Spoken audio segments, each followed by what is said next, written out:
What you think about when you're born into a fire? Let them burn it out. Sell them to the richest buyer. They wanna let the world decay. They tell us lies and fade away, fade away. We feel betrayed. What's up, Internet? I'm Aries Van Dam. The schedule didn't change. The government trying to change the time on me. Then I don't go for that, so I'm sticking to my regular time, and F you, daylight savings time, F you. My co-host is in the building today. Give it up for... Wait, let me get the applause ready. Hold on, he don't like it without the applause, so... Yeah. Say hi, Ozzy. So, we got a full...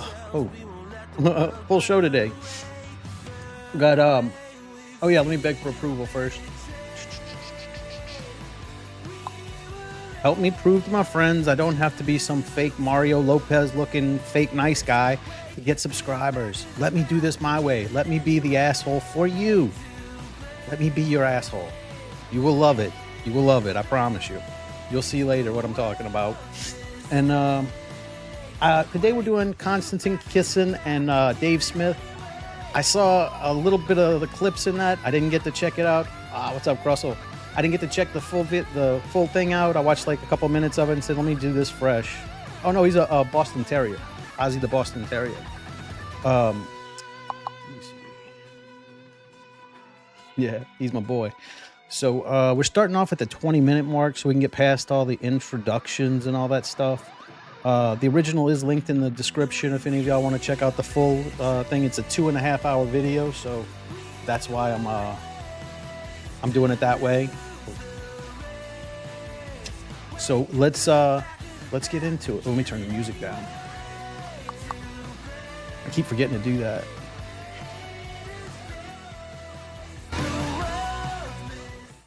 There we go.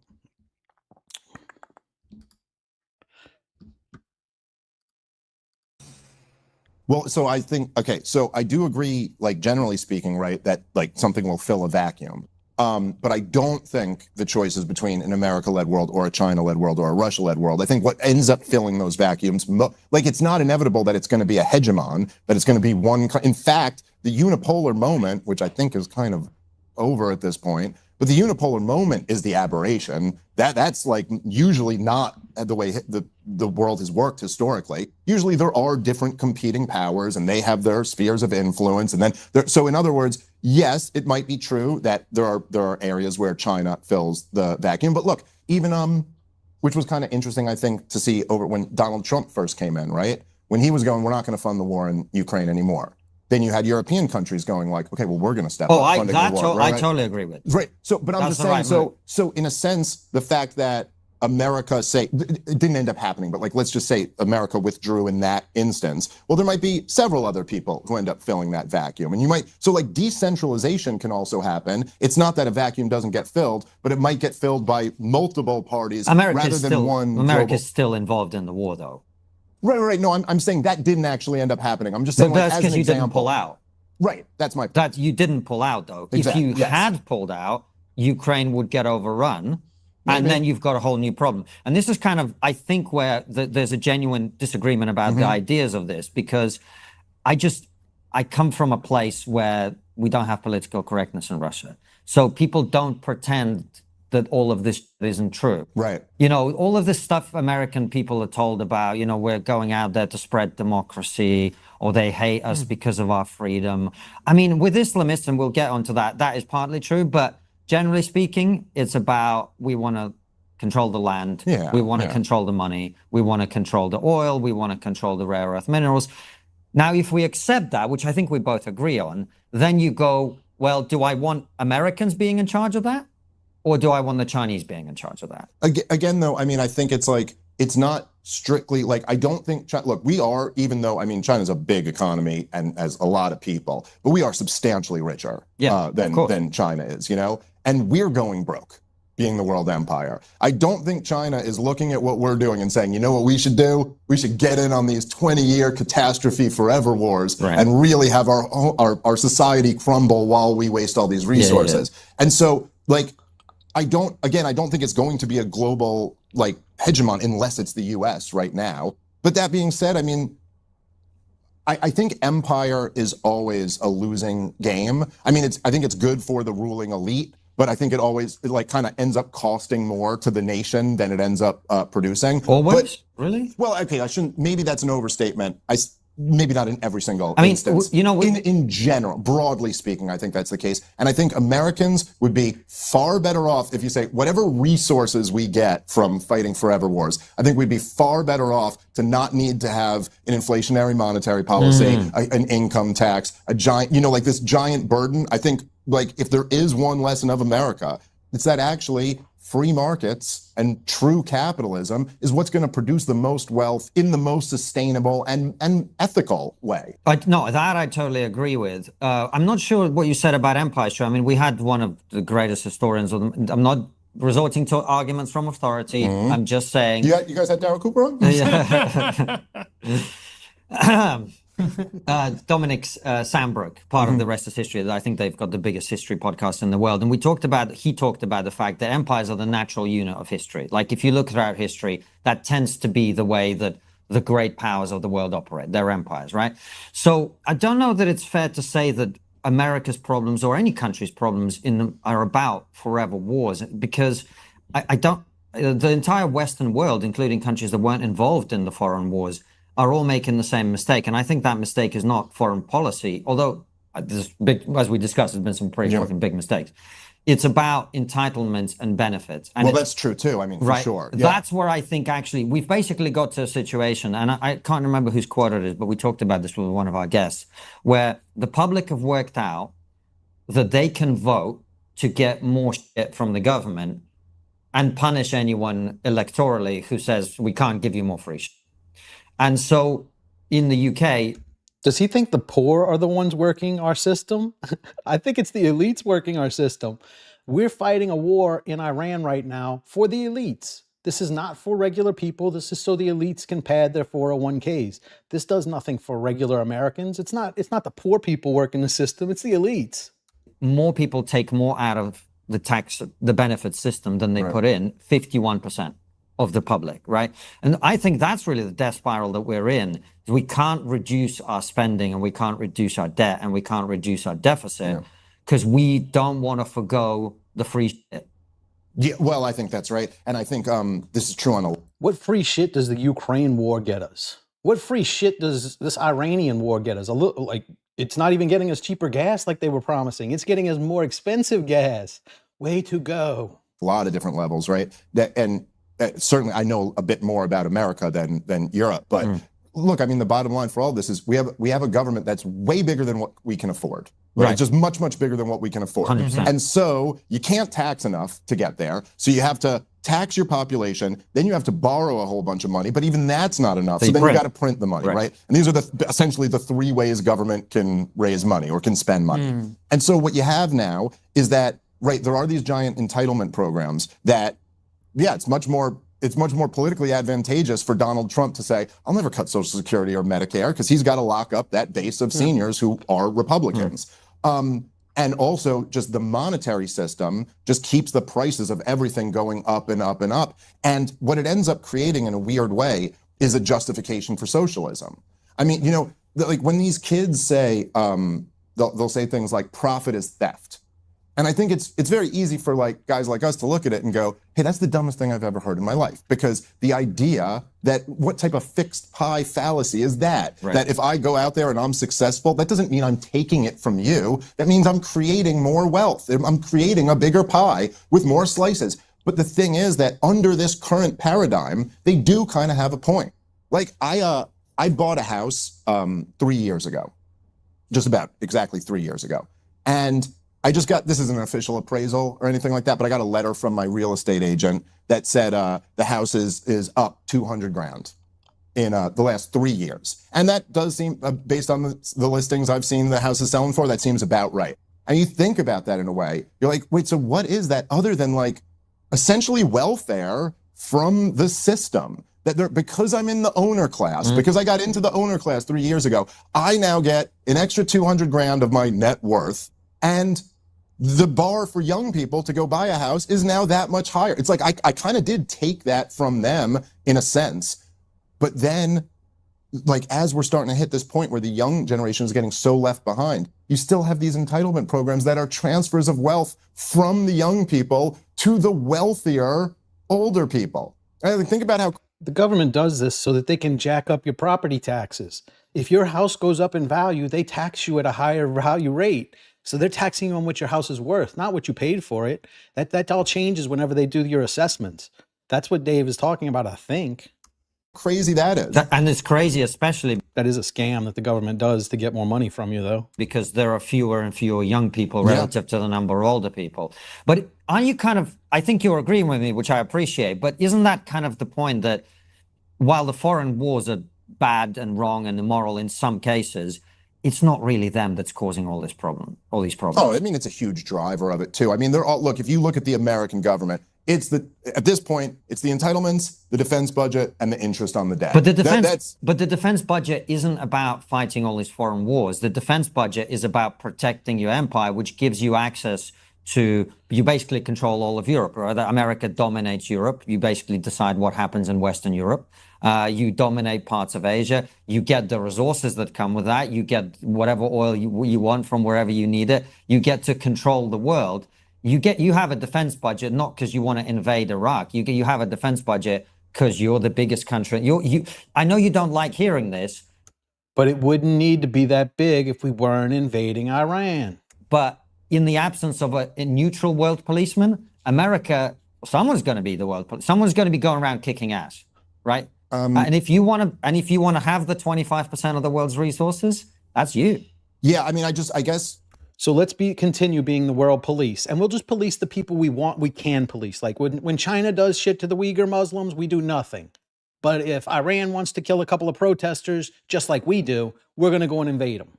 That's the kind of silly shit he's talking about. I don't mind hearing it. I think that is the way things are. But it's illegal under our Constitution. The American people never decided that they want this. And in fact, the American people are saying pretty loudly, we don't want this anymore. We don't want to pour money into all these different parts of the world. And I don't agree with you that we get more bang for our buck than we otherwise would. And look, it's very easy, even going into like these abstract conversations about like empire or who controls the shipping lanes or what would fill the vacuum if we didn't do that. Okay, but we still blew trillions of dollars on these. I mean, it's like $8 trillion for the war on terrorism total. On that. Yeah. Right. We agree it was a mistake. Okay, fine. But but they don't want to stop making that mistake.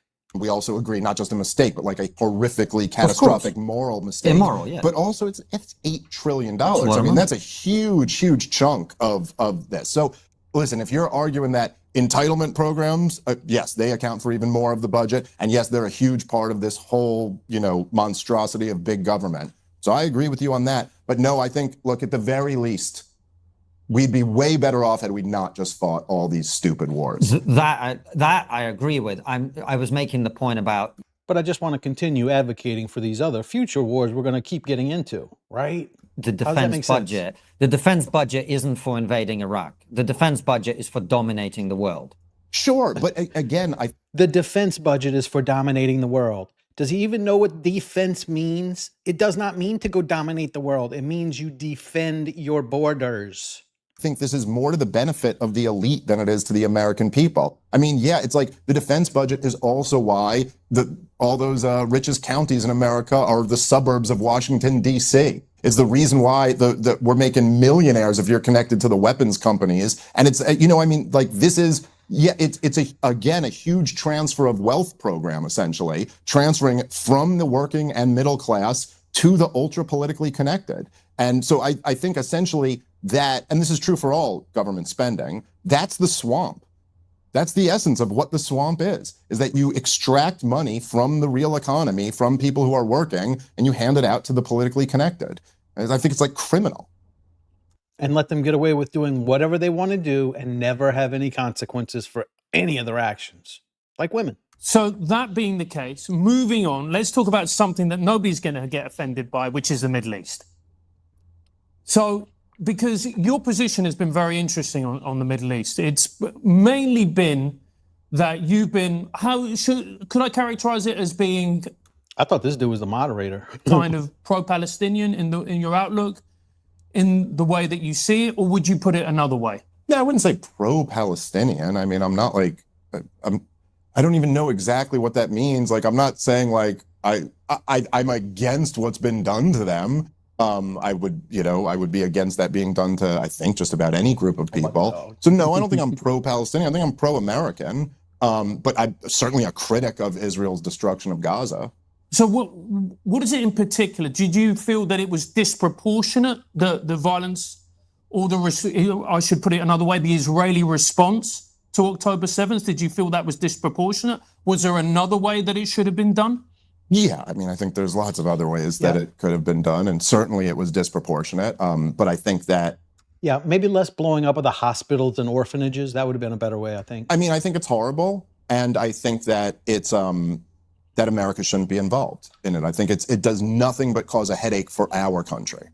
And you can see that all over the place. Like, even if you're for the war, you kind of can't deny that, like, this has caused major turmoil here. It was a major problem for the Democrats politically. It's a major problem for Donald Trump politically right now. It is not good for, as it says in the preamble to the Constitution, it is not good for domestic tranquility at the very least. But also, yeah, I don't believe that we should be involved in like this horrific, I don't even think you can call it a war, the destruction of a captive people.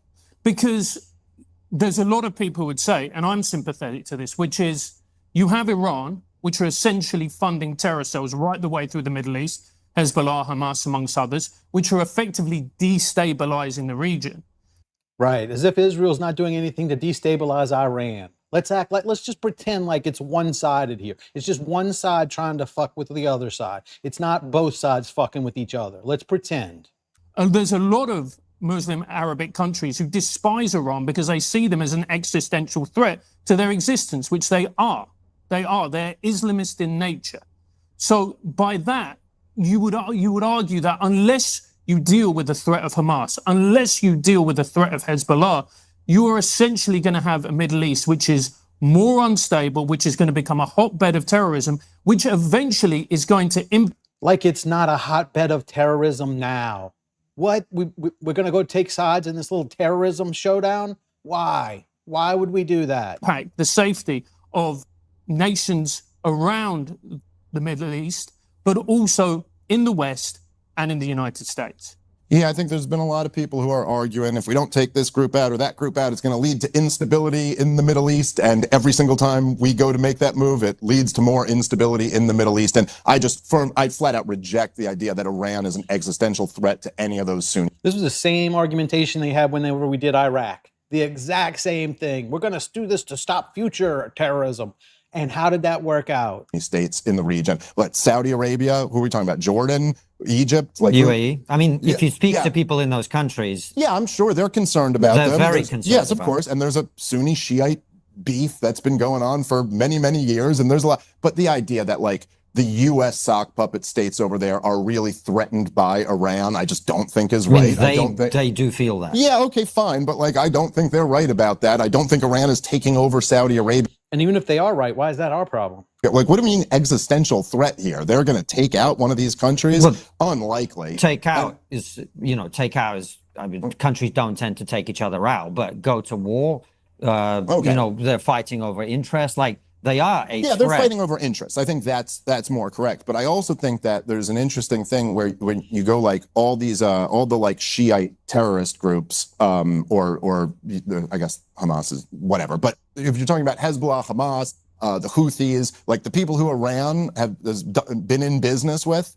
and I think of those groups, Hezbollah the most, you know what I mean? Like there's real direct connections and training and stuff there. It's a little bit different with the Houthis and with Hamas. But again, those weren't the enemies of the American people. You know, when we go back to 9/11, and it's been really fascinating how like the war on terror just like totally shifted over to being this whole other group that has nothing to do with knocking our towers down or attacking the Pentagon or any of that. Our beef was always with the Sunni radicals, and the Sunni radicals are actually at war with a lot of those groups that you're talking about. So we've weirdly also done this thing now where we've picked sides, which I would say, I think has a lot more to do with security concerns for Israel. I don't even care about the sides. Houthis never fucking stole my speakers.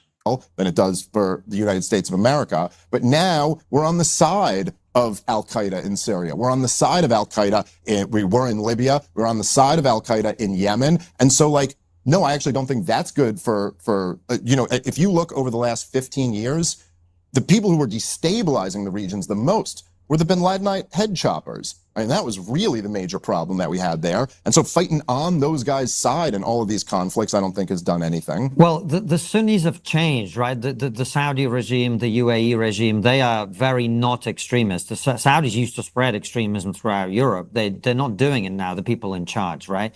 So I don't even want to know any of this bullshit. I don't think that has anything to do with American people. Like, I'm just a guy in New Orleans. Why do I need to know what the Houthis are doing in fucking Iraq, Iran, wherever the fuck they're talking about? This is all bullshit. We don't need to fucking worry about this kind of stuff. This is stuff for them to worry about over there. The extremists and the terrorists are mostly now being funded and spread by Iran, I think is France's point. Yeah, okay, but even that, I mean, I don't know that that's exactly right. I mean, I think you're probably... Didn't you hear? Israel told us that was all true. We have to believe everything Israel says. Remember? Right in your characterization of Saudi Arabia's and the evolution UAE. And the UAE. But at the same time, I mean, look, again, we all agree on this, but to go, what was the huge mistake here that Iran has all this influence in the region? It was the Iraq War. It was the dumbest thing they ever did, is that these neocons were convinced. You know, I was watching the other day, because David Wormser did this interview that was kind of like responding to me, which is just weird and surreal feeling, because it's the weird world that we're all in now. But he's like talking about, he's still arguing that, like, no, if the Hashemites had taken over in Iraq, then the Shiites would have had to listen to them, and then Iran would have had to be nice, or Hezbollah would have had to be nice to Israel. But the obvious truth, which was predicted by many people in real time, was that obviously we had a dual containment strategy in the 90s, right? Obviously, if you took out Saddam Hussein, it was going to hand the region to the Shiites, who were much closer allied with Iran, and that was going to increase their influence in the region. So again, this is all George W. Bush and Barack Obama's fault. And yeah, that being said, I don't think that means that we should go into the next war to try to, push the balance back in the other direction. Imagine having a personalized health blueprint, a plan built choices are shaping your... And let's say you don't get involved and something awful happens. That's going to... Let's assume some awful shit's going to happen in the Middle East. Why is that a fucking issue? Destabilize the world, whatever. Whatever happens, that's going to start a war. Well, I don't think anyone's speculating that Iran has nuclear weapons. I don't think there's any... Well, they're on the point of maybe getting nuclear weapons, which is... So we got to go fight and spend all our money fighting these wars over there, or else they're going to go to war and they're going to spend all their money and go into war over there. What the fuck kind of logic is this? How about we just let them waste their fucking money and we keep our money over here? Doesn't that make more sense? Why the strike happened? I guess I think that look, they chant mean things is not good, but that's also not a justification for a war, or it's nowhere even approaching a justification for a war. And I do think, but it goes beyond chanting mean things, Dave. Okay, but that is what you brought up. So I'm saying, like, look. I think when people look at these things, like in the same way that if you were looking at a trial, you don't just look at what the prosecution says, you look at what the defense says also. Even if it's a really, really bad person, you still look at what the defense says as well. If you talk to people, I've talked to several Iranians about this, but if you ask Iran, why do they hate America? Why do they hate America? What do you think the most common answers are? Like what? Because it's very clear. There's two that are really big that come up all the time. And it's not the same reasons why the bin Ladenites hated us. It's kind of different things. But the two big beefs they have is that we overthrew their government in 1953 and imposed the Shah on them. And the other one is that we backed Saddam Hussein when he did the worst thing he's ever done, which was launch the Iraq-Iran war. He killed 500,000 Iranians and used chemical weapons and all types of horrible things. Yes, they chant mean things about us. We could also look at the rhetoric out of DC and out of Tel Aviv, not too friendly toward Iran either. We put them on the axis of evil after 9/11, invaded and destroyed the two countries that touched them, right? Iraq and Afghanistan. and they were on the axis. Now, so it's just kind of weird to hear Americans or Brits talk about their rhetoric and what a threat they are to the Western world. It's like, hey, there's been a lot. John McCain was singing bomb, bomb, bomb Iran when he was running for president. Hillary Clinton, you talk about threatening to wipe them off the map. What were her exact words, if you remember? It was something, and she had to overcompensate being like a woman running for president. And I forget her exact words, but it was something we will totally eradicate, totally decimate Iran, or all of these things. Well, the question was, if Iran were to launch a nuclear attack on Israel, what would our response be? And I want the Iranians to know that if I'm the president, we will attack Iran. Whatever stage of development they might be in their nuclear weapons program in the next 10 years, during which they might foolishly consider launching an attack on Israel, we would be able to totally obliterate them. That's a terrible thing to say. But those people who run Iran need to understand that, because that perhaps will deter them from doing something that would be reckless, foolish, and tragic. And Trump wasn't that different from Hillary after all, was he? Actually have the might to do it. And we've attacked them. They haven't attacked us. So again, I would just say that zooming out to the bigger picture, yes, Iran funds groups that are a pain in the ass to Israel. That is certainly true. And there's a big... It's more than a pain in the arse, Dave. Let's be fair. Oh, yeah. Well, that was a October euphemism, the 7th, obviously, yes. Yeah, but October the 7th is more than a pain in the arse. Okay, fine. But I'm saying Iran has historically funded Hamas, Hezbollah, the Houthis. They've sold arms to them. It's like, okay. But actually, Iran is zero threat to the United States of America. They do not have nuclear weapons. They do not have the capability to hit America if they did have those nuclear weapons. And the idea of launching a war of choice, a war of aggression, because you say they chant mean things, and what if we didn't do anything and then something bad happens? I just think you're nowhere near the realm of a just war. No, I totally agree with, but that isn't remotely what's happened here. No one's launched a war on Iran, a preemptive war on Iran.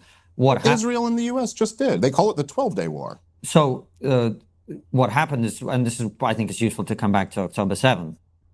October 7th happened, and then it became very clear that Iran has been funding the organizations that have been attacking Israel this entire time. Now, you may agree or disagree about Israel being an ally, should be an ally or not of the United States, but Israel is an ally of the United States. So to the extent... Can't tell me how. Just tell me that you think that. But you can't tell me what they do to get that class. What makes them our greatest ally? We fight their wars for them. They don't even help us. How are they an ally? And we had Yossi Cohen, the former director of Mossad, on the show to talk about the nuclear secrets they stole from Iran, which then they gave to the United Nations and everybody else to see for themselves. I mean, it's very clear Iran would like to have a nuclear weapon. And by the way, when we asked Yossi why do they want one, he said because it allows them to project power in the region, which is why anyone wants a nuclear weapon, right? Why does Israel have one? Why do we let them have one when they just lie to us and tell us they don't have one, and we know they do? Why do we allow that when we're going to war with another country to stop them from having it, with a country that's just lying to us about having it? How does that make sense? I think also the deterrent. And it's not even clear to me that they wanted a nuclear weapon. And forgive me, I'm not taking Mossad's word for it that they do. It seems it's not taking their word; it's the documents they stole. Well, sure, but they were very clearly Yes, they stole. What about Jonathan Pollard? Where's he at right now? Didn't he steal some shit from America to give it to Israel so that they could sell it to the communists? Isn't that what happened? But that's okay if Israel does it, right? They're still our greatest ally. They have our traitor right now. He lives there. He's living on the coast. After 9/11, right, Bush puts the axis of evil of Iraq, Iran, and North Korea. Okay, so North Korea races to get a nuke. They get nuclear weapons. We've left them alone ever since. Saddam Hussein, in 2002, tells the UN, I'll allow inspections regimes to come in, kind of waving the white flag. Rather, Gaddafi later does the same thing. We'll get rid of our chemical weapons program. We'll get rid of our nuclear program, all of this. We go in and topple both of those guys, and they get killed publicly. Iran goes the middle, So North Korea developed nuclear weapons. Those other countries got rid of all their weapons. Iran went, hey, we're going to hang out here. We're going to let the world know that we've mastered the fuel cycle. We can break out and get a weapon if we want to, but we're not doing that yet. A kind of standoff of don't attack us because we could make a nuke. but we don't want to make it, but this kind of this vague game, but it's a latent deterrent. That's the idea here. And then they can negotiate from there. And that's where they were sitting down to negotiate, like what level of enriched uranium they would be at. So essentially, I guess the point is that it's hard to then look at them and go, this is very suspicious that you haven't gotten rid of your entire nuclear program. It's like, well, the last guys who got rid of their nuclear program ended up sodomized to death in front of an angry crowd of people, and the country that got nukes gets left alone. I totally agree with that, which is one of the reasons I actually believe that if the US and Europe doesn't help Ukraine have a peaceful solution that works, you're going to have loads of other countries pursuing nuclear weapons. Because if no one else is going to protect you, you might as well get a nuke. Like if Ukraine had nukes, it wouldn't have been invaded, right? Yeah, probably not. This is why one of my concerns about allowing these things to get out of hand is actually it helps nuclear proliferation. But the point about October 7th, and which is why this is important, is ultimately you and I can agree, and Francis, I'm sure, does too, the war in Iraq was a mistake. Lots of mistakes have been made on foreign policy. The question is, what do you do when you are in the situation? How about just stop making the same mistakes over and over again? When October 7th has happened, right? And this is we've had people who have different... To who? Who did that happen to? Not us. ...perspectives on this conflict, as you know. Bassem Youssef was one of them. And I asked him what I think is a very legitimate question, is like, what should Israel have done? Forget about the occupation, let's accept all of that has happened already. All of that has already happened. Let's accept it. And I don't want to argue about it. I don't want to go into history because everyone's got their own arguments and blah, blah, blah, blah, blah. This is like having an argument with my baby mama. Like she'll just do some horrific, monstrous shit to you and then say, hey, that's already happened. Let's just move on from here. Let's just move on from the point where I just finished doing this shit. Ugh. But it's happened. What should Israel have done? And we were just on Rogan's show, and I think Rogan agrees way more with you than he does with us about this. But he was like, yeah, if this happened to America, we'd be as bad, if not worse. I don't know. I don't know. We could get into that, but let me just say, I'll say this first, and then I will very directly answer your question. But first, I will say, I don't think it's like, I get what Bassem was saying to you about that too. Like, I understand the argument of being like I could say the example I made at that Charlie Kirk event, with the now infamous Charlie Kirk event. But the comments that I made was like, hey, look, if you're pro-life, it's not like incumbent on you to have a plan for the baby's education or daycare or something like that. Like, you could just say, I'm against this option because I find this morally unacceptable. And then you figure it out for the rest. So, like, my point is, like, you can't just oppose what Israel did to Gaza and not have to come up with a solution. But I think it's also a fair question to ask. Well, I think it's fine to say this is morally over the line. Not really, because ultimately they have to do something. Okay, well, fine. But no, I also, saying that, I also think it's an... So nothing's over the line for Konstantin Kisin. Interesting question. Okay. And kind of a thought experiment. So I can go to... Including murdering babies and blowing up hospitals. October 8th. I can't change anything that's happened before that. I have to inherit that world. Yeah. And then what would we do after October 8th? Well, look, I do think first and foremost, I think Netanyahu should have resigned in disgrace. Netanyahu's entire political career has been very openly built around thwarting the establishment of a Palestinian state. Forget about Netanyahu. No, but this isn't, you're asking me the question. I'm not asking you what Netanyahu, I'm saying what should Israel have done? Right, well, he's the prime minister of Israel, so this is part of it. Fine, Netanyahu resigned. Look, also just the fact that... Dave Smith is now appointed prime minister of Israel following Netanyahu's resignation. But look, what does Dave Smith do? Well, sure, but I'm just saying, also the fact that it was his whole plan to prop up Hamas and keep them in power. That should be enough that you get out of the way now. Fine. First off, there should be a real investigation, man. And this is, this is something that still to this day, I know, of course, look, obviously there's a million clips of Charlie Kirk saying how much he loves Israel, and then there's other clips and they're all circulating. But his first reaction on the Patrick Bet David podcast, which he did he said that again later at speeches and stuff, was like, it is kind of bizarre that, and I've talked to military experts who have said the exact same thing. And they've been like, look, there is something, and I'm not alleging anything. I don't know, I'm not saying it was a false flag or something like that. I don't think that's the case. So what do you think it is? What is it that you think an investigation will uncover? Well, the massive intelligence failure, how the most surveilled area of the world got into the biggest fortress. By the greatest espionage agency in the world. And there was such a long delay in areas of a response. That really should But what do you think that likely points to? I really don't know. Because everyone we've spoken to goes, we've spoken to former soldiers, people who've served in the IDF, all kinds of people like that. And they basically say, look, we messed up on a whole set of levels. The intelligence people like Yossi blame the IDF blames someone else. And that tends to be how these things go down, really. But I also, with all respect, do get the sense that quite a lot. Bibi knew that attack was coming. He let it happen so that they could level all of Gaza and turn it into a shopping mall by Kishner, whatever. That's the whole fucking plan. This dude's acting like he doesn't know that. Or people that talk about, well, why did it take them 6 hours to do this and that? I mean, we've had former British paratrooper on the show goes, well, look, in the UK, we've got, I don't remember the exact stats, but we've got like X thousand soldiers who are like on prime active duty. But that's a 24-hour call-up situation. Right. We don't have, thousands of people on a 1 hour response time when they're in the barracks, they just pick up a rifle and head to the front line. So I think there's some pretty reasonable explanations for how that could have happened.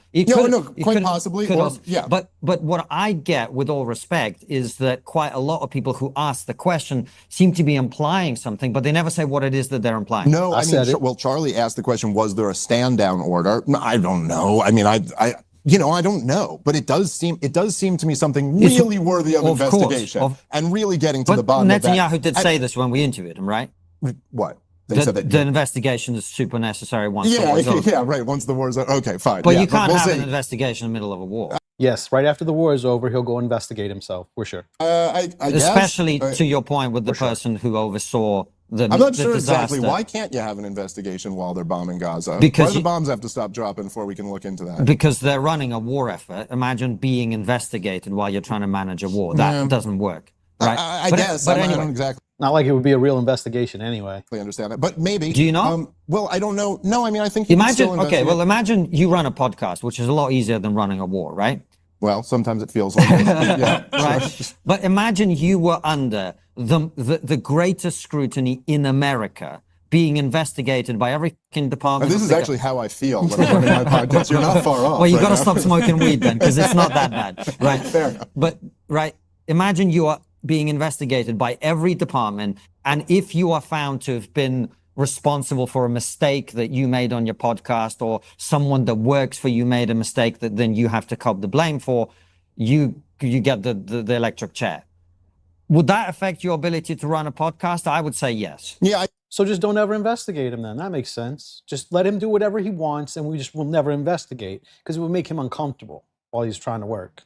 I guess so, but then at the same time, it's like, it's also an awfully convenient thing to be able to say, I'll prosecute this war, and as soon as I'm done prosecuting the war, then you can start investigating and there's an incentive there to keep the thing going, right? I don't think anyone who is in any way blamable for October 7th is desperate for that investigation to come as quickly as possible.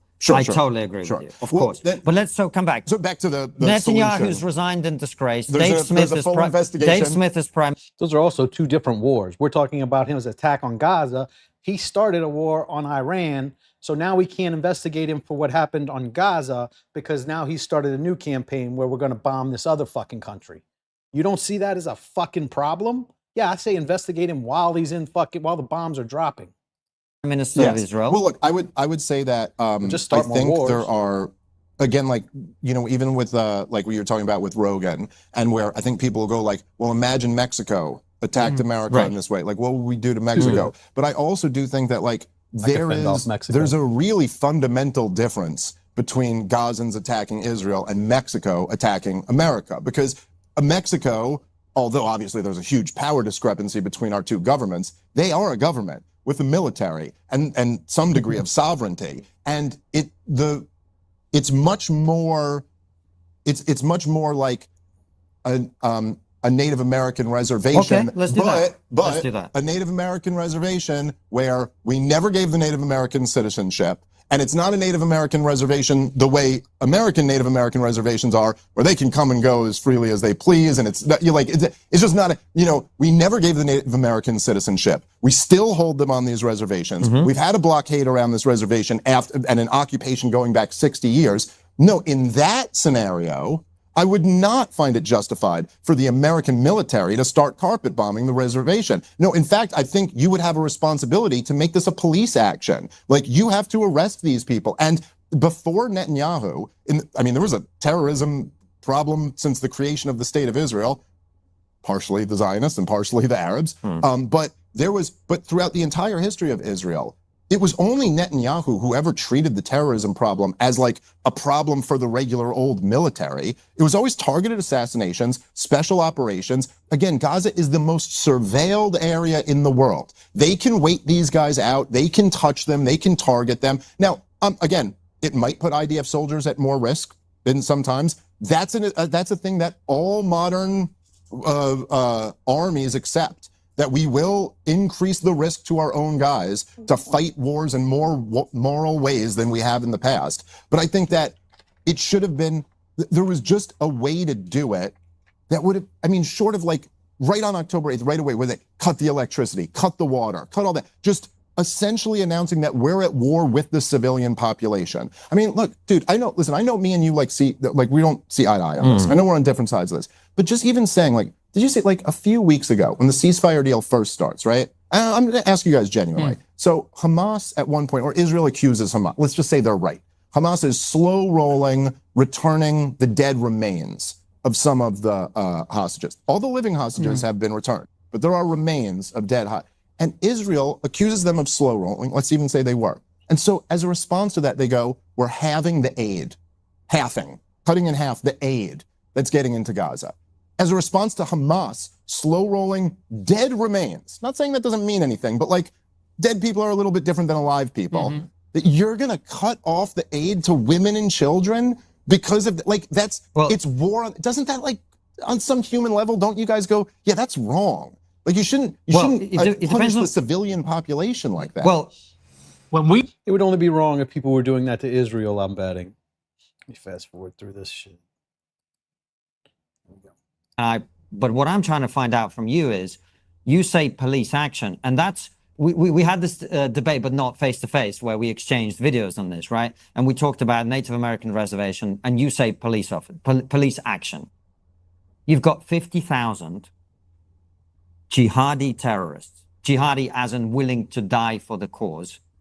Is that fair? You shake your head. Maybe. I mean, I don't know. I don't think any of us really know for sure. But yeah, I think the Israeli government was claiming something like that. Are you disputing the numbers or the jihadism?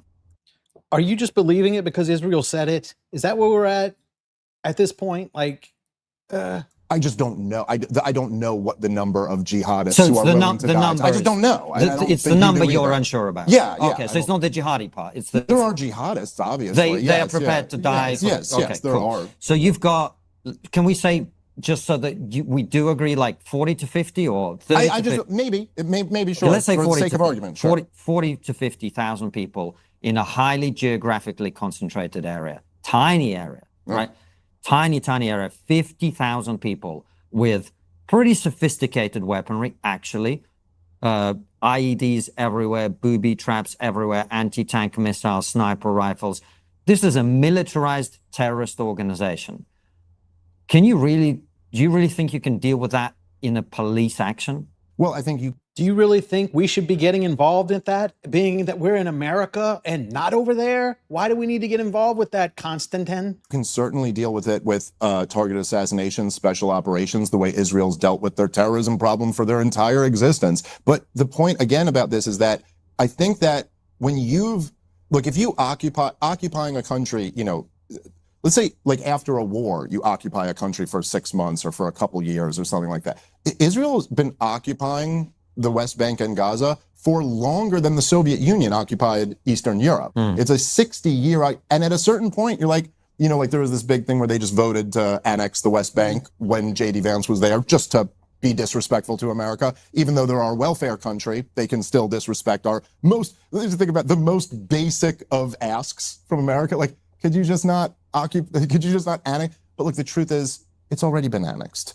All of this is Israel. Israel's had, and yes, just come back to the police action. There's an obligation at that point that these people are your people, whether you acknowledge that or not. When you've had control of them for 60 years, you're the sovereign in these areas. Then, I think. But how do you police 50,000 armed jihadis? How do you deal with that as a police action? Imagine you as if they're all jihadists. If they were all jihadists, you just blow them all up. But they're not. They're women and children too. Had the Native Americans, they were pretty badass boys when when you guys first came here. Imagine you had 50,000 of them in Manhattan, right? And they just went on a slaughtering and raping and rampage, right? And then you're going, let's send in the cops. I don't know that there's anyone who thinks that's realistic. All right. Well, I mean, I don't But know. tell me how that's realistic. I'm open to it. Well, Good point. Let's blow up the hospital. I'm sure there's some bad guys in there. I'm just saying that, well, look, as I just said, Israel has a long history of targeted assassinations and But special it's ops. different. So, It's well, different because well, October 7th is a It's always different when it's Israel. You hearing this, right? different level of threat to anything that's ever happened before. You kept these people occupied for over 60 years. You never gave them But we citizenship. already baked all of that in. Yeah, I know. But I'm just making the point that whether you think it's logistically difficult to do or not, the truth is that they just destroyed the entire strip. I don't think it's and Hamas hasn't been But eradicated anyway. But that's I agree with. But what I'm saying is it's not logistically difficult. I just think it's wishful thinking to imagine that a threat. So here's how I see it, and you tell me where you think I'm wrong. Sure. October 7th happens. If you're the Prime Minister of Israel, you shit yourself.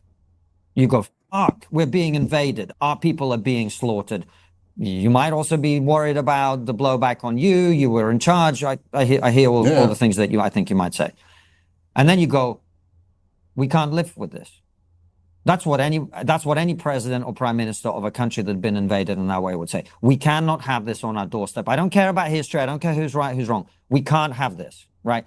The people who did this, the people who funded this, the people who orchestrated this, the people who participated in this, they need to hand themselves in for justice or we're going to kill them all. That's what America would do, right? I think that's a fair claim. I don't know. I don't know about that. But I mean, look, I mean. So then they go in and they are trying to eliminate Hamas. They're not trying to go in with special forces and take out Sinwar. They're not trying to take out this guy or the commander of this. They're trying to destroy Hamas. That's what they're trying to do. Now, if you think that's not the right reaction, I understand. I think most people would say, if this has happened to your country, America, Britain, that's what the overwhelming majority of people would demand of their government. If the Native Americans had done this, that would be the nature of the response. I don't believe it's credible to say that can be addressed on a policing basis. That's a large-scale military operation, and there's no other way to do it. What can be accomplished? Destroying Hamas. Degrading Hamas to the point where he just can't come back. Yeah. Now, I don't think that's been done, but okay. I mean, so look, I mean, I guess in your view, I wouldn't be able to degrade Hamas through police action or special ops or something like that.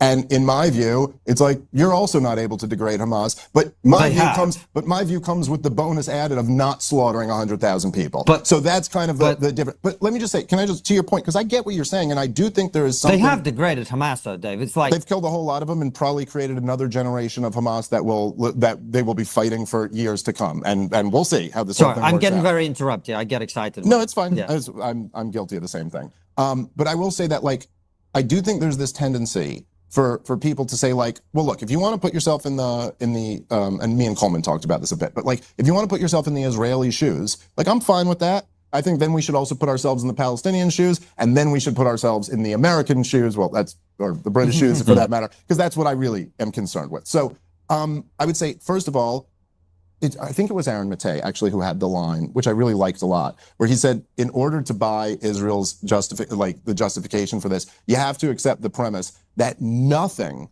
can justify October 7th, but that October 7th can justify anything.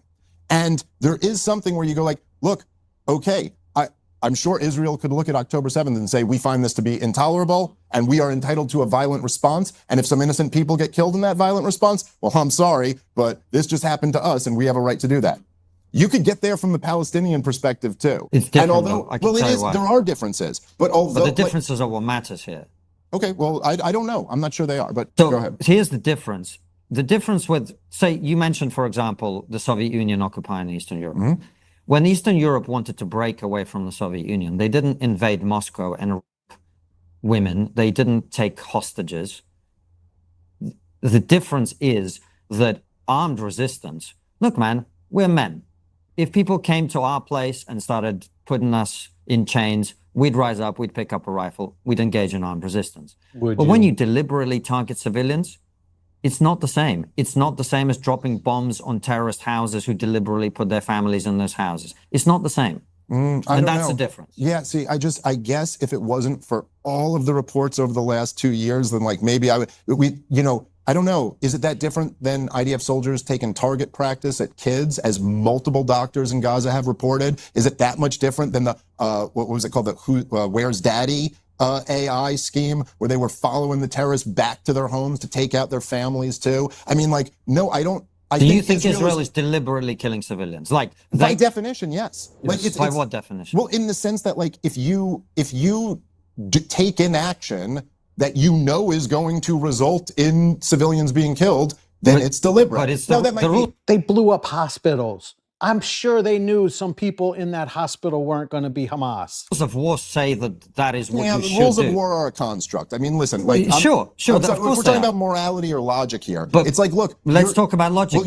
Well, you're again, all the reports, I mean, which you could go through, you go read Dave DeCamp's reporting for the last 2 years, and every single day there's been an article about another atrocity that was being committed against them. Now, there certainly is a difference between like the primitive nature of Hamas's attack and the barbaric nature of Hamas's attack, but at the same time, the end result of it is innocent people being slaughtered. I know it is. And that is, But there is a difference between Nazi Germany attacking Poland and the Western allies responding. Would you agree? There is a difference. There's a difference. They both result in people being killed, but there is a difference. Because it's a non sequitur. What the fuck does that matter? It's about the conduct and who initiates that particular phase of it, right? Is that fair? Yeah, but I think that... So this is the difference with October the 7th. This is why it's a different category of violence, in my opinion. Because you've got a situation where a band of terrorists deliberately invade another place, and they don't attack. I mean, sure, they attack some They killed a bunch of IDF people. They attack some IDF facilities, but really, it's about taking Israelis hostage, raping them, killing women, killing children, dragging them off to the dungeons and holding them there for power. That's not the same as what the IDF is doing. Would you accept that? No, I don't really think that's right. I mean, again, I think there's, if it makes sense, I just like to use like an example. It's almost like, you could say like, this dude just dying to equivocate here. Yes, the horrific monstrosities that the one side is doing may be a little worse. So what? You're still monstrosities that you're doing to innocent people. Why does it matter which one is worse? How about we just stop them both? Like Eastern European countries, as you know well, right, where there's a lot of corruption. And there'll be like low-level primitive corruption type stuff. Like you could, if you're in, I don't know, there's countries if you're in Romania, it's kind of like a known thing, which is true, I think, in Mexico too. Like if you get pulled over by the cops, you could slip them some money and get out of it. Now that's very low-level corruption, right? In the United States of America, good luck doing that. If you get pulled over for a DUI and you try to slip a cop a couple $100, maybe one time but I can assure you that is not a good idea, and you're just going to get another charge. We don't have low-level primitive corruption like that. What we have is the prison guards union lobbies for mandatory minimums for marijuana. We have corruption on a much more sophisticated, but in a sense, it is still corruption, right? So I had $200 taken off of me by NOPD. So yeah, it does happen here too, Dave. In the sense that, yes, Israel, when you're having a fighter pilot bomb a building and you say it's collateral damage, I understand where that is not, it doesn't get as visceral reaction. It's not as barbaric and primitive as like Hamas breaking into Israel and just kind of killing everything that moves and then dragging as many people back to hold in captivity. But again, Israel, when they did the swap just a couple weeks ago after the ceasefire, Israel released 1,700 Gazans that they've been holding without charges of anything. They've been doing this, by the way, since well before this latest conflict in Gaza. But you can't compare those two things either. Well, can't. Hold on. You can't compare them. You can compare them. Well, you can't. Maybe you can't equate them. You certainly He just did, so yeah, you can. can compare them. Okay, fine. You can't equate them, which is what I'm really saying. You can't compare people, many of whom are violent terrorists. And many maybe aren't. And many aren't. And people who've been taken hostage by a war party of Hamas crossing into Israel while they butcher and rape. Well, it's not the same thing. Again, I'm not saying it's the same thing. Well, you kind of are. No, I'm not. I'm saying that, like, They are awfully similar. You know, like if I don't Do they have to be identical? If they're both still wrong, do they have to be identical? Is that what you're saying? think like if you, as you said, we're men and we're men with families and stuff like that. I think that like, yes, if a Hamas militant broke into your house and grabbed your kid and brought him back over there, I don't know that that actually is that much different than someone in an IDF uniform breaking into your house, grabbing your kid and going to hold them. By the way, there's been reports going back decades and decades of torture in these Israeli detentions. They hold Palestinians from the West Bank and Gaza. In fact, I think it was 1999 when they outlawed finally what they called moderate interrogation practices. Moderate interrogation including tying them up and binding them and blasting loud music, things that we would consider torture. So like, yes, it's much more systematized. It's much more sophisticated. It's not as primitive. But in the same way that I went like the prison guard union lobbying for mandatory minimums really is it is as much corruption as just paying off a cop when you're drunk behind the wheel. It's just at a much larger scale. And the point is that the people, right, like the woman who you hear wailing as she hears her 1-year-old screaming for her from underneath a building of rubble, who's literally being tortured to death, just his bones crushing and screaming for his mother. She's feeling the same thing that she's as much of a human being. She's feeling the exact same thing that those Israeli parents felt when their kids got slaughtered at that festival. The same thing me and you would be feeling if it was our kids in that situation. And so the point is that, look, obviously I'm not equating it. I'm not saying they're the same things because look, I'd be much more comfortable being next door neighbors with a drone operator, you know what I mean, who is drone bombing weddings in Yemen or something like that, than I would being next door neighbors with a Hamas terrorist, you know what I mean? Because there is a difference in the way more sophisticated, civilized men can compartmentalize things like that in their life. But I do think that like if you're talking about this conflict and you're going, put yourself in their perspective, the end result is that they're going through that at a much larger scale than the Israelis ever have. Of course, but that's what happens when you start a war with a much bigger force, right? It's very debatable who started what here. Well, everyone claims they're reacting to the other one. I know, but October 7th is a sui generis thing. It's a one-of-a-kind thing, right? You shouldn't have to rearrange your life to deal with hair loss. With him, side, get the scale of the suffering in Gaza, right? But if I were that father, I would be going, why are we here? How has this happened? And what I'd be saying is, why did you have to go and do October 7th? Why did you make me put a weapon cache in my house? Why is Hamas doing this to me? We were living in relative peace. The Israelis had left. I'm not saying it was great.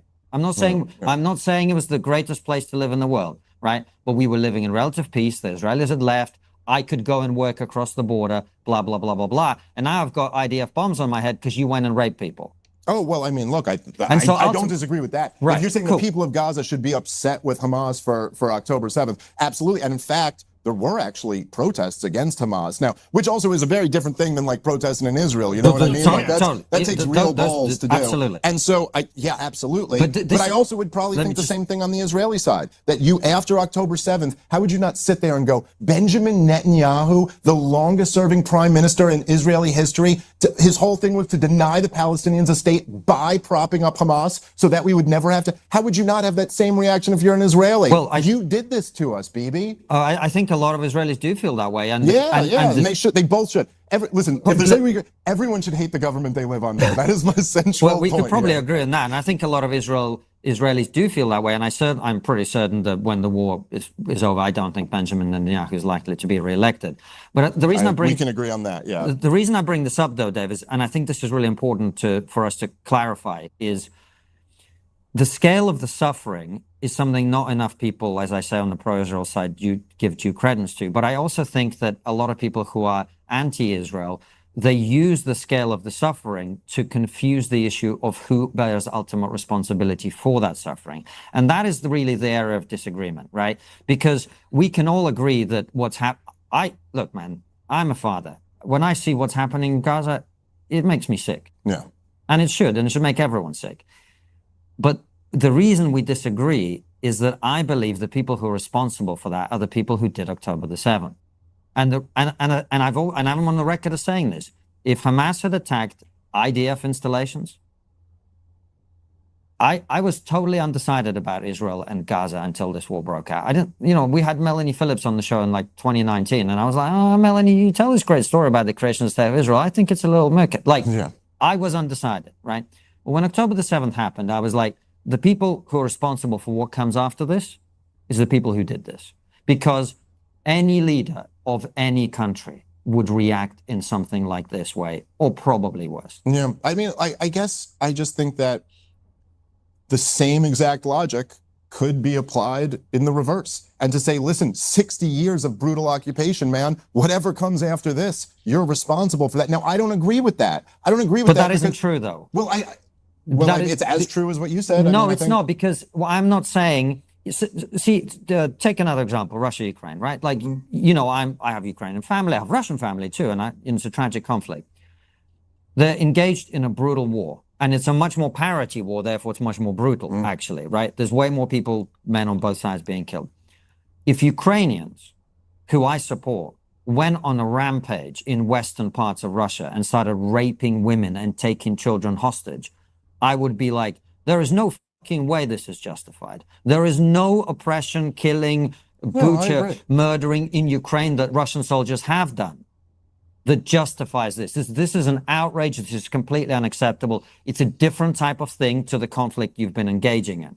And if you do this and the Russians then go ham, you caused this, is how I'd feel about it, right? Yeah, and that's the difference. Yeah, I guess I just don't.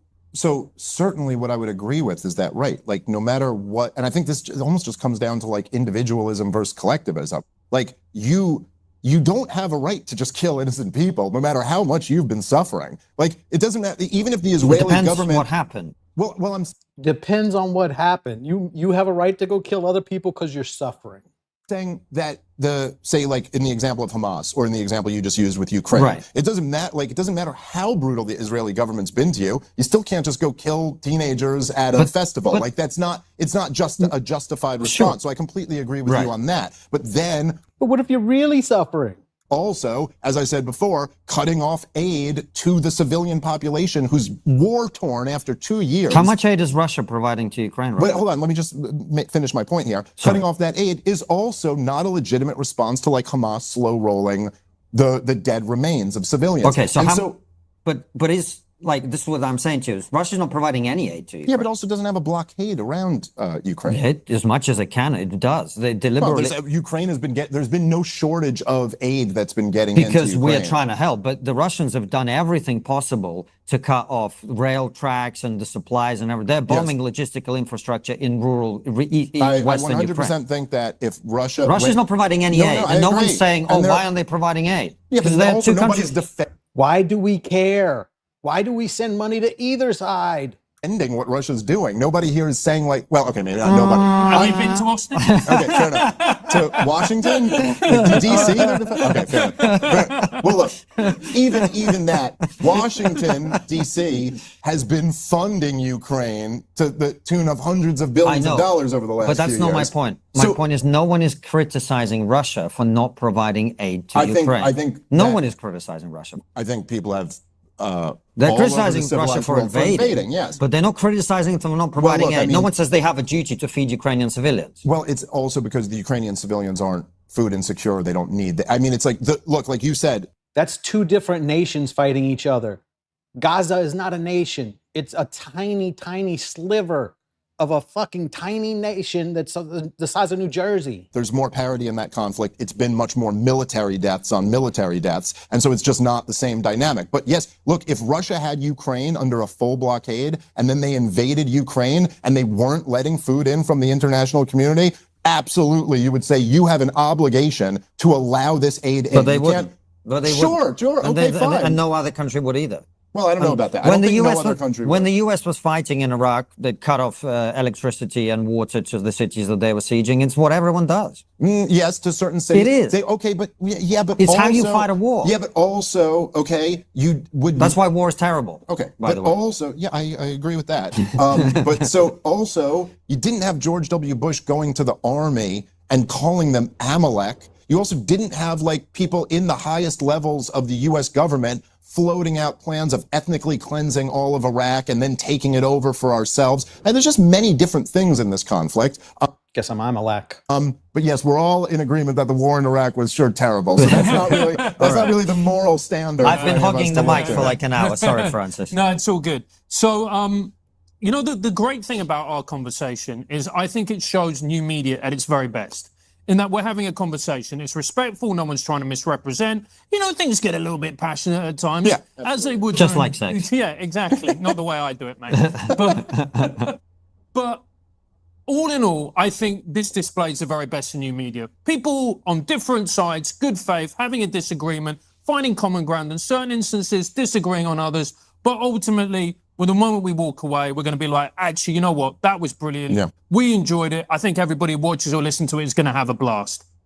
The issue comes with new media is that there is real issues, or I have real issues, and let's explore what you think in particular about this new medium where you have people interviewing certain people who have ideas that I personally think are dangerous, you know, Holocaust denial and whatever else. And look, you can bring whoever you want on your show. For instance, we've invited Nick Fuentes on the show. He hasn't responded. We'd love to have Nick on to have a full, robust conversation and actually challenge some of his views and some of the things he says, which I personally find despicable and highly dangerous. Where do you sit on that whole conversation and that whole debate?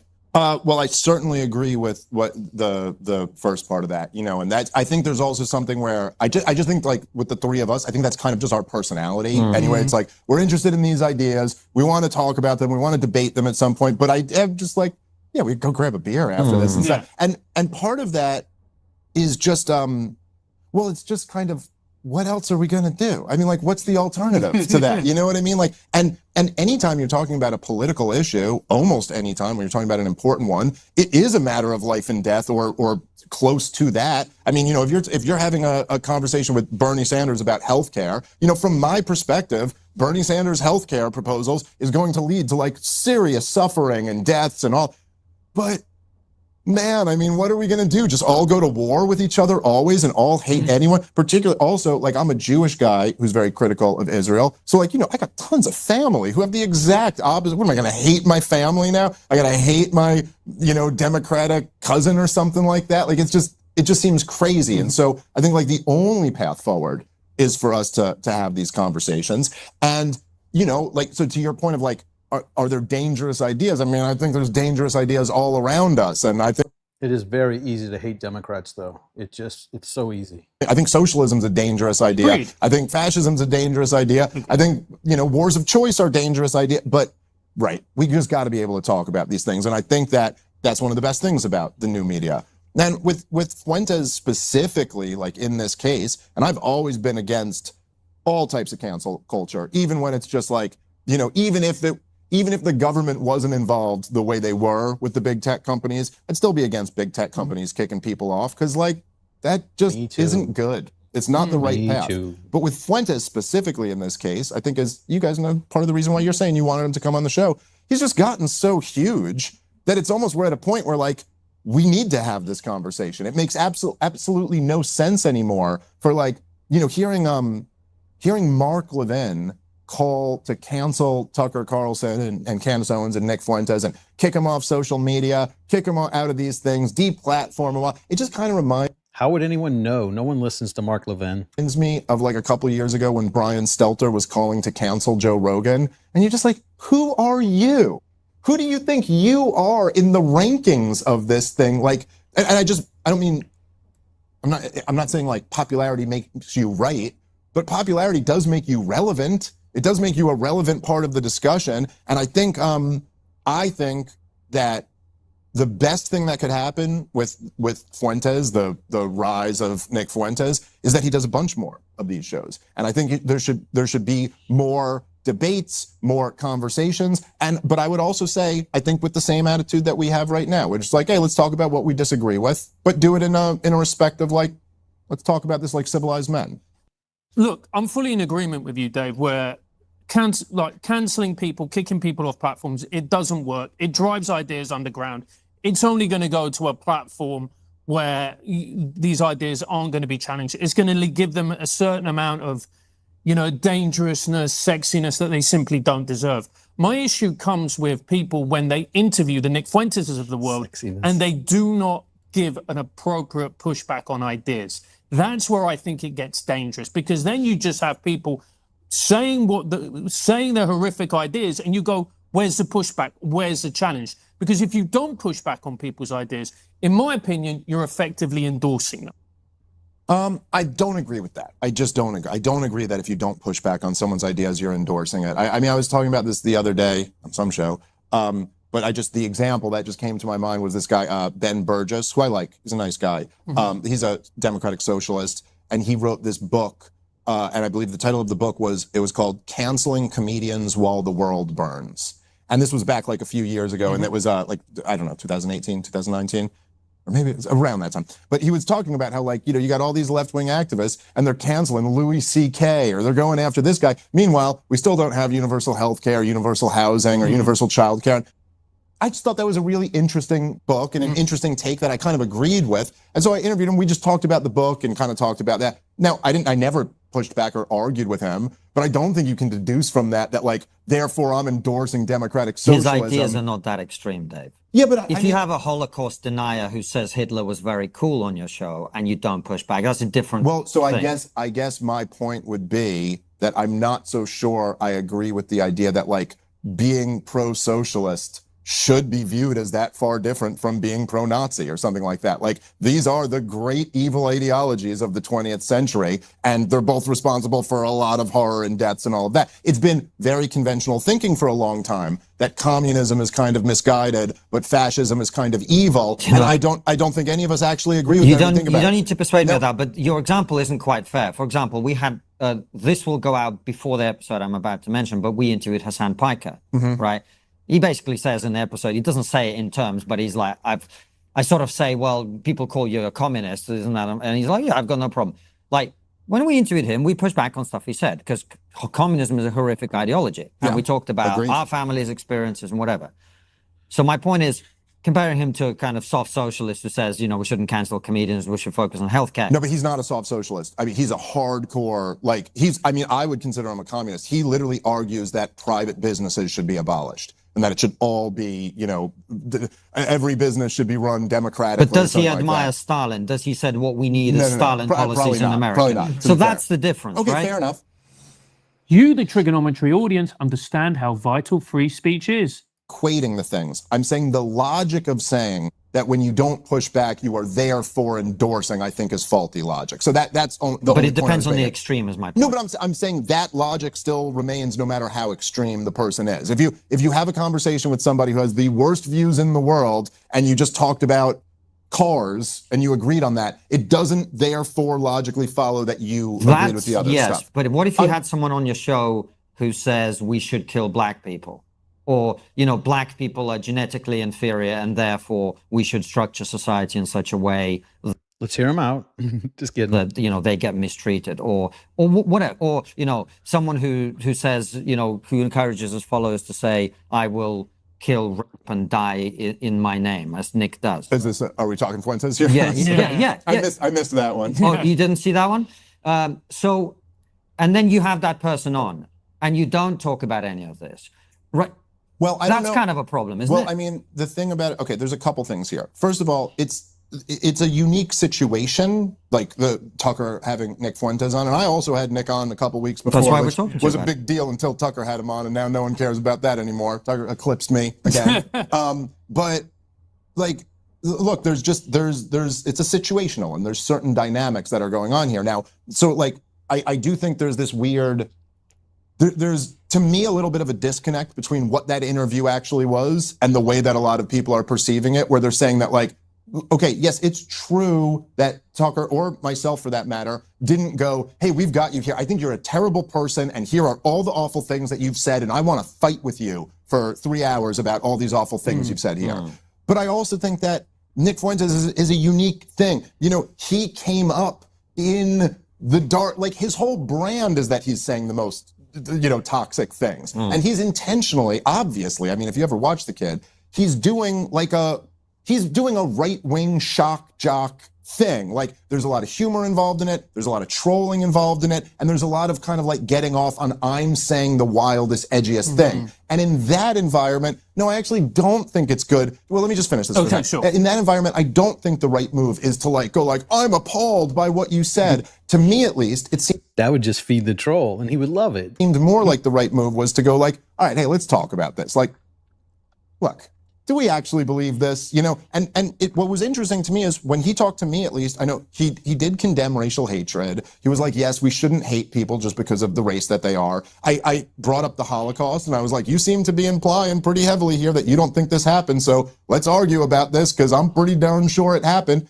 And he really just kind of conceded. He was like, yeah, I think it might be exaggerated. I was like, I don't really think it is because like, look at these numbers and look at this. And he kind of conceded that. On Tucker's show, Tucker literally said to him that it is, listen, he goes, we are Christians and it is against my religion to hate a group of people based on being in that group. And again, he did kind of seem to concede that. Now, I don't know. Does this mean that Nick is moderating his views? Does it mean that he's trying to pull the wool over everybody's eyes and he still believes all of that stuff? Is he maybe a 26-year-old kid who kind of doesn't himself know whether he made a name for himself as being the edgiest, most shocking guy. Now he's become ultra huge. Now Charlie Kirk gets murdered in front of all of us. And I don't think it would be the worst thing in the world if he was moderating his views and wanted to get a little bit better. And so while I agree with you on this, I think there should be more debates. I think Ben Shapiro should debate Nick Fuentes, honestly. I think there should be big debates If he had balls. that happen. But I didn't think also in the Tucker thing and with me too, in the context of it, they had been feuding. I mean, Nick had been attacking me a little while ago. And then with Tucker and him, I mean, they were like in a white hot feud where Tucker also took a swipe at him and kind of took a swing and missed by calling him a Fed without really being able to back that up or whatever, which is in this business like almost like the worst thing you could call someone. And so I don't know, it was like a standoff in a weird way. And I don't know, I don't think that's bad. I still err on the side of We're not saying it's bad. Sure, we're not saying it's bad. So come back so I guess when you were saying like attacking someone and going, I'm outraged, I'm disgusted, I agree. I think that's all performative nonsense. Yeah. And we've been accused of, going soft on people and not showing appropriate levels of outrage. When we interview a mainstream politician like Nigel Farage, I find it childish, I'm going to be honest with you, and performative. But what I do think it's a responsibility of anyone sitting in the chair is if this person is saying outrageous things, is for you to get to the bottom of it. Does he genuinely believe it? Is he being like a kind of comedic edgelord? Is he saying it purely in a cynical way just to get money, clicks and attention? Is it a combination of all three? Or is he just a kid who's just somehow found himself after, starting off in his mum's basement to use the hack concept of, the internet, and all of a sudden he's got this kind of huge global audience? What is it? That is the responsibility of the interviewer. And also as well, when Nick says the words, Jews are not assimilable in society, and Tucker just lets that go, we've got to be honest, Dave. We really. I love Stalin and lets that go. Well, he said we'll come back to that, But and he they did. never. But also, like that happens sometimes, as you guys know, in interviews. Like That would never happen with us. Okay, fine, but things happen where you're like, oh, I wanted to get to this point. I wanted to debate this too. I guarantee in this interview right now, there's views I have that you guys both think are wrong that we don't get to on this show. But yeah, look, I don't agree with you that broccoli is brilliant, if that's what you believe. But if you said I love Stalin, we might come back to it. Fair enough. But especially if you are the voice of... Is he not allowed to like some leader that died 60 years ago? What the fuck? Why would that be some issue you've got to delve into? Like people can like or dislike all kind of crazy shit. What's it your business? For conservative America. Look, and someone comes on your show and says they love the greatest mass murderer in the ideology of... I loved Reagan, and he had Iran-Contra. Do I have to stop loving him because you say so? Your opposition, communism, in history... Mao got him. Yeah, true, Mao. I'm saying people are always leaving the goat out of the conversation. It's not fair. I have some dispute about, how much of that was intentional and how much of that was not. But then there's a whole other argument of does that even really matter at a certain point? But I think your correction is true. The second greatest. I'm Russian, so I'm a bit biased towards it. Fair enough. So trying to build up the numbers, right? That those jokes could go out of context and wrong. That's a different category. And if I was the voice of conservative America and someone praised Hitler and then came on my show and also praised Stalin, I think I might be like, what? Sure. And isn't it reasonable to say that, like, okay, I understand there's going to be people who praise Hitler and people who praise Stalin, but you can't praise both, man. Like, you got to be good. You got to be good on the other one. I'm just saying, if someone loves Adolf Hitler, the one thing I can count on is that they're good on hating Joseph Stalin, and vice versa. So anyway, there's that. So that gets into the question. But I think, like, look, this is how I feel kind of more broadly about the thing with Nick Fuentes himself, right? And I don't know him super well, but, you know, like, we hung out a little bit after we did the show. And I don't, look, I feel like, and I think I've seen you yourself talk about this, and maybe even, I can't remember the exact thing you said, but you might have even said that it was the most dangerous part of wokeism on the left. And I certainly know I've been on record predicting this, Jordan Peterson and all these people have said for so many years. Like, our whole thing to the woke left was, you'd go, now I don't know if I would quite put it as the worst part of it, but you'd be like, you be careful. You have no idea what you're stirring up here. 100%. And essentially, now there's many things going on. That's one of the dynamics, but that's a big part of it, right? Sure. So now we see that emerging. We see that reaction emerging. I think But you show on white men long enough, they're going to go, well, okay, we're white and we're men and f you. Yeah, that's right. And it's the natural response that I think young people in general would have. So my thing is that there's a whole young audience of people who listen to this guy. And I don't wish to berate them with Nick. Like, I want to open up the conversation and allow them to see that, like, there is legitimacy to their grievances, but there is also a very dark path that they can go down with those grievances, right? So, like, that's a big part of it.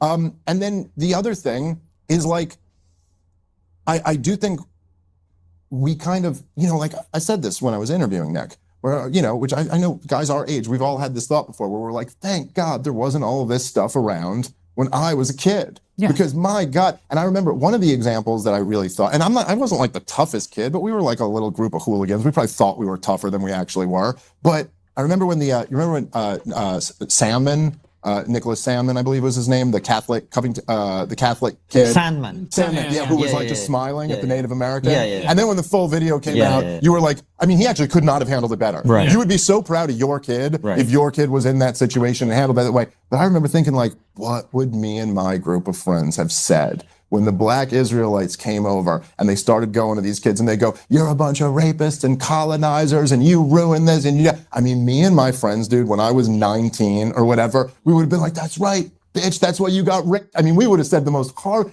It would have been on. Yeah, I'd have been a nightmare. Just because that's how we were as little kids. And so anyway, I guess my point is just now we have young people who have essentially grown up online. And it's like, I would like there to be room for someone, even who has had the worst takes ever, to, like, not be buried by what they said at 22. And then one quick point, and I sort of make this real quick. I also think that, like, you know, as I watched this, this whatever the event that all the Mark Levin and Lindsey Graham and all these guys, it was like the Jewish Republican thing through an event. But I listened to, like, Mark Levin, and it seems to me like he's doing Nick Fuentes too. It's almost the same thing. It's like Mark Levin is, like, discussing ideas. He's going, listen, you little cockroach, you think you're going to come through me? I'll squash you like a bug, you Nazi scum. And you're like, you're basically doing the same thing, dude. Like, you're just doing it from a different angle. All types of calls for flattening Gaza. It's like, I don't know, man. I don't like that stuff on any side, but it does seem to be that, like. But I think this is the point, though, Dave, is I think if you had Mark Levin on your show, you'd have a very different style of conversation with him as you did with Nick. And agreed. Right? And this is the same thing. And by the way, I think it's very important to say, we are not saying that if you have someone on your show, you've got to berate them. We haven't berated you. We haven't berated Bassem Youssef. We haven't berated Norman Finkelstein. We haven't berated, we didn't berate Hassan Piker. We don't berate people with whom we disagree. But what's interesting about this, and I'm not calling for anyone to do that, and Tucker and you and anyone else can have anyone they want on their show and should, right, if they choose to. But the difference is, when Tucker has Ted Cruz on, he goes hard in the paint. Ted Cruz is a state senator in this country, which is one of the reasons that you go hard at him, right? But on the other hand, This is a guy who's, he's a serious guy. On the other hand, he has Nick Fuentes on, who says, I love Stalin, and he doesn't push back on him at all. And this is where people see the discrepancy, right? I just think this is a very weak comparison. I mean, listen, to have a sitting U.S. Senator. One is a podcaster who has an opinion about someone who died 70 years ago. You want him to push as hard as he is against a senator who can fucking change shit on our life every day? On your show, who's calling for regime change, a regime change war in Iran, which is what the whole fight was over. Sure. That is just a very different thing than talking to a 26-year-old streamer. But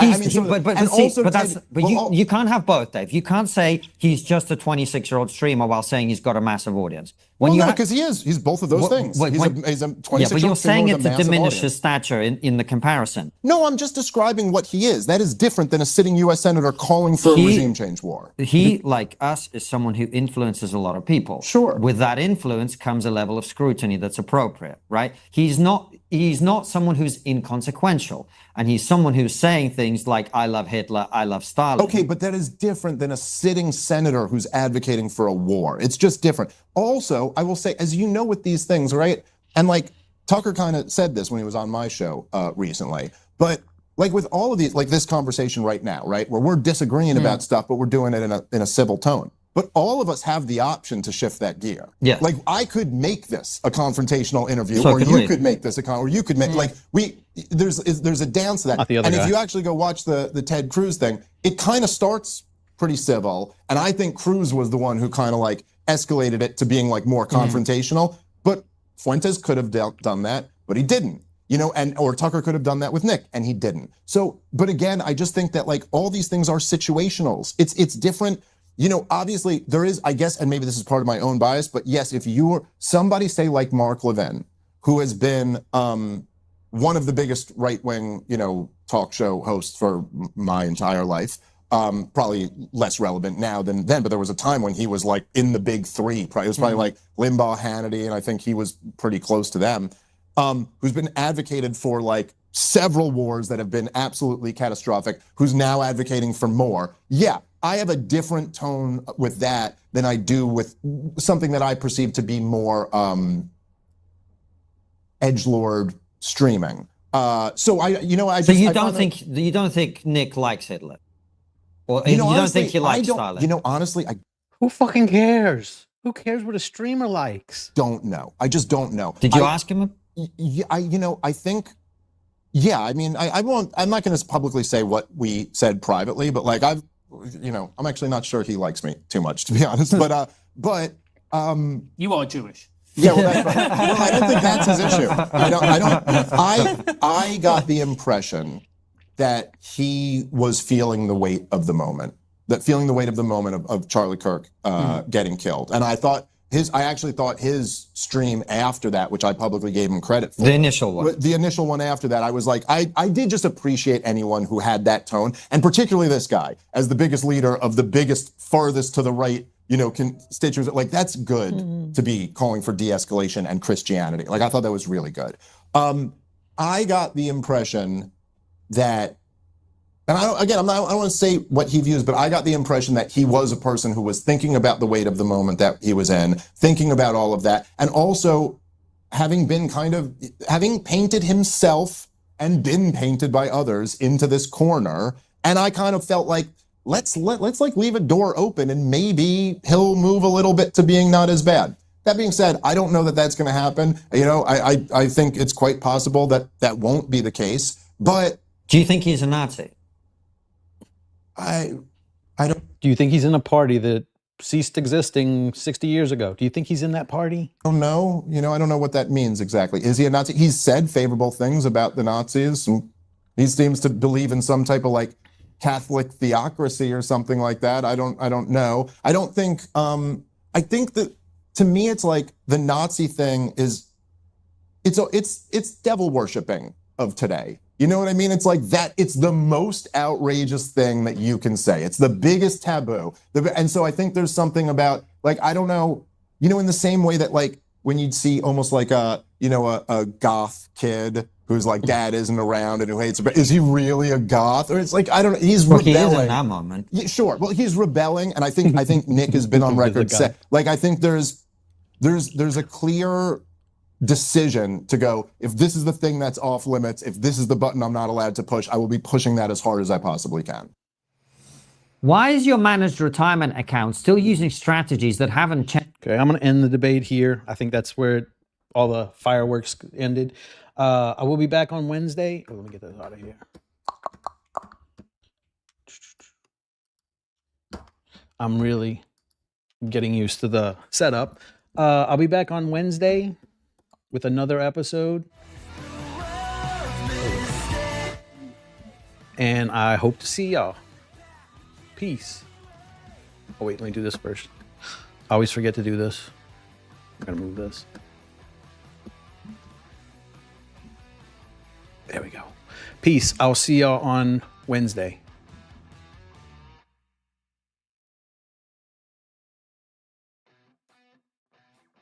What you think about when you're born into a fire?